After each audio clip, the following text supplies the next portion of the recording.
Here's a story about a recent moment I became convinced I was losing my mind. I'm standing in my kitchen, holding my phone, staring at it like it's some artifact from an alien civilization. Not because anything was wrong with my phone, because I had walked into the kitchen with a specific purpose in mind. And somewhere between the living room and the refrigerator, that purpose evaporated completely. I stood there for maybe 30 seconds, which doesn't sound long until you're the one standing alone in your kitchen feeling like your brain has stopped to stare at a dandelion and can't be bothered to engage right now. If I were 30, this would be a funny little moment. Classic Monday.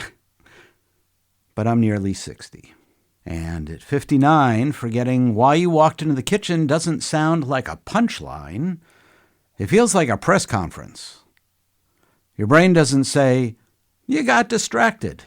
Your brain says, "We need to talk. Bring counsel." So I did what any calm, rational adult would do. I fired up Google and asked about early signs of cognitive decline at 11 p.m., which I strongly do not recommend. It's like asking ChatGPT about a weird mole at midnight. You start out hoping for reassurance and come out mentally labeling family heirlooms for who might want them. But here's what happened instead. I found something genuinely interesting. You see, the science of how our brains age turns out to be a stranger and more hopeful story than most of us have been told. You see, we tend to imagine the brain aging like a candle slowly melting. Nice metaphor, quietly tragic. Also, apparently wrong. A Stanford study I read suggests that brain aging looks less like a candle and more like a staircase. Not one smooth decline, sharper shifts at specific points in life. 3 of them. And if you're anywhere near 60, the second step is the one that should get your attention. I'm Steve Gershik, and this is your Third Third.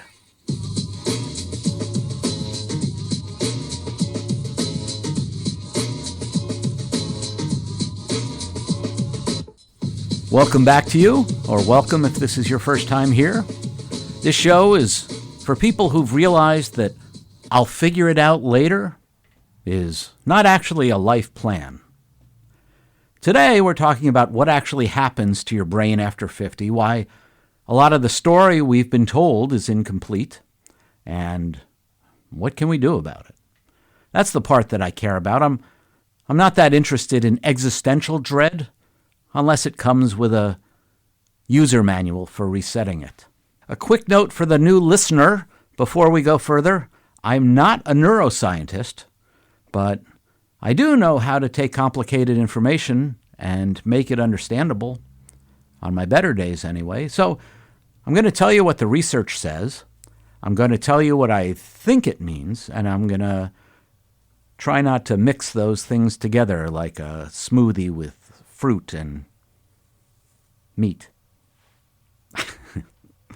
Okay, here's the basic finding. So, Stanford researchers looked at thousands of proteins in the blood of more than 4,000 people across a wide range of ages, and they expected to see a slow, steady progression. What they found instead were 3 periods of much sharper biological change. The first shows up around age 34, and most people barely notice because, well, you're busy being 34. Very busy. The second shows up around 60. This one gets more interesting. Proteins associated with aging and cardiovascular risk and neurodegenerative disease start shifting more noticeably. And the third happens around 78. And we'll leave that one alone today, mostly because I only have so much emotional overhead. Now, this part matters. That 60 shift, it's not a diagnosis. It's really more of a weather report. It means conditions are changing. It does not mean that we're doomed when we turn 60. And that distinction matters because what we do in response to changing conditions appears to affect how our brains hold up over time. Most people don't experience this as some sort of dramatic collapse. It's subtler than that. It's what I think of more like lag. You know, you ask your mind for a word and it arrives half a beat late. You walk into a room and the reason for the trip shows up 3 seconds after you do, assuming it bothers to show up at all. You read the same paragraph twice or more than twice because apparently your eyes and your brain are no longer on the speaking terms that they once were. Now, that lag is scary if you think it means the whole system is breaking down. But it gets less scary when you understand that some of what's happening is reorganization. A therapist friend of mine, guy in his early 70s who still sees clients all week and somehow remembers everybody's life better than they do, he said something I keep coming back to. He said, your brain at 60 isn't breaking down. It's got a decisioning problem. That landed for me. You know, we've got decades of memories, habits, names, passwords, song lyrics, unresolved emotional nonsense, and at least one person's phone number from 1987 still taking up premium shelf space in our short-term recollection. Of course, the system gets slower about retrieval. The question is not whether you forget things. You will. The question is whether you're giving your brain good reason to stay sharp. And this is the part where the research gets useful. This is what I wanted to really share with you. One of the most interesting findings in this research is that some people are biologically younger than their calendar age, and those people tend to do better cognitively, not because they found some magic powder on the dark web, but instead because of how they live. 3 things keep showing up over and over again: cognitive challenge, physical activity, social connection. And yes, I know that's almost offensively wholesome. You're probably hoping for a supplement with a tiger on the label and a man wearing his baseball hat on backwards on a podcast claiming it changed his mitochondria. But this matters because it means that you have agency here. Maybe not total control. That would be nice. It's also not how aging works. But agency, yes, control over your own destiny. And I feel that in my own life more and more. You know, my fear gets louder on the days that I don't move so much, on the days that I stay isolated, on the days I fall into automatic routines and stop asking my brain to do anything interesting. On the days I'm out there, I'm hiking hard, or I'm learning something unfamiliar, or I sit down with someone and I have a real deep conversation, the fear gets quieter. Not gone, but quieter. Like my brain has been shown fresh evidence that the system is still worth betting on. So let's get practical. If the weather is changing, what do we do? Well, first, do something that makes you feel usefully stupid. Your brain loves efficiency. It wants familiar routes. That's great for getting through a Tuesday. It's not great for staying cognitively flexible. We need novelty, difficulty. Moments where our brains say, I'm sorry, we have no established pathway for this nonsense. I'm getting that right now from guitar. Not old Steve guitar, where I know a few chords and can fake my way through a campfire sing-along. I mean actually trying to improve. Finger picking, bar chords, music theory. The kind of practice that makes you feel clumsy on purpose. Last week I played something so badly my dog Bailey left the room. And if you know how clingy Bailey is, well, that is saying something. But But that's good. Feeling bad at something is not failure. It's often the price of rewiring. So pick one thing that stretches you. A language, drawing, dance, an instrument, anything that forces your brain off of autopilot. Second, make your heart rate earn its keep. I know we all want the answer to be, take a pleasant stroll while listening to a podcast. I'd love that too.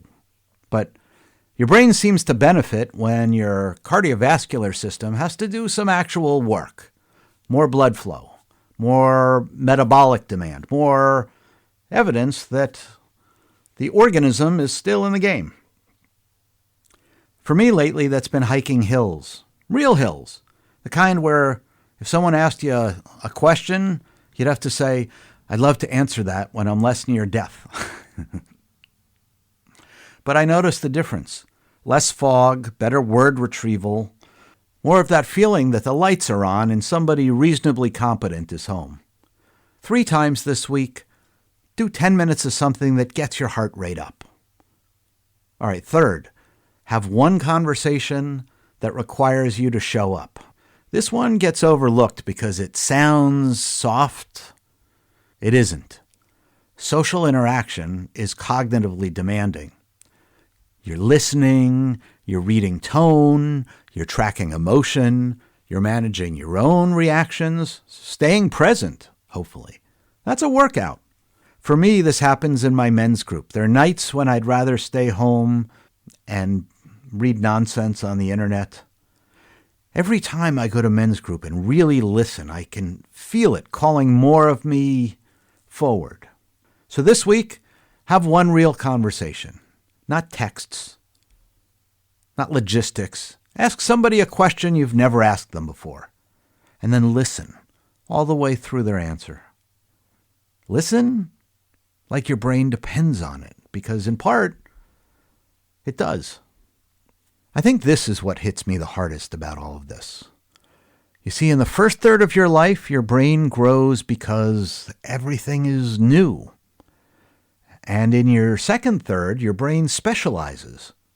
You get efficient and useful and reliable, maybe a little over-rehearsed. But in the third third, nobody is automatically assigning you novelty or challenge or effort or meaningful connection. You have to choose them. And that's the shift. You have to become the architect of your own cognitive life. This isn't about turning yourself into some perfectly optimized longevity monk with a standing desk and a blood panel spreadsheet. No. It's about staying present for your work, for your partners, for your friends, for the things that you still feel called to build. That, to me, is the most hopeful part of this story. The wave is coming, fine, good to know. But we're not standing helpless on the shore. So, here's your assignment for the week. One thing that makes you feel stupid in a productive way. 3 sessions where your heart rate makes a formal objection. 1 conversation where you actually show up. And if you can't think of someone, well, reach out to me. I love having large talk with my readers and listeners. That's not everything, but it's enough for you to start.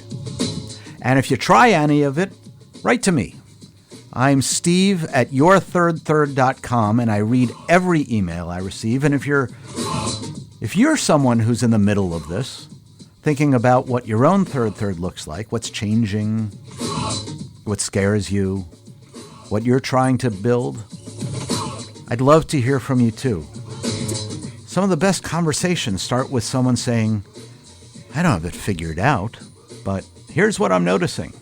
That's a pretty good place to begin. I'm Steve Gershik, and this is Our Third. Bye for now.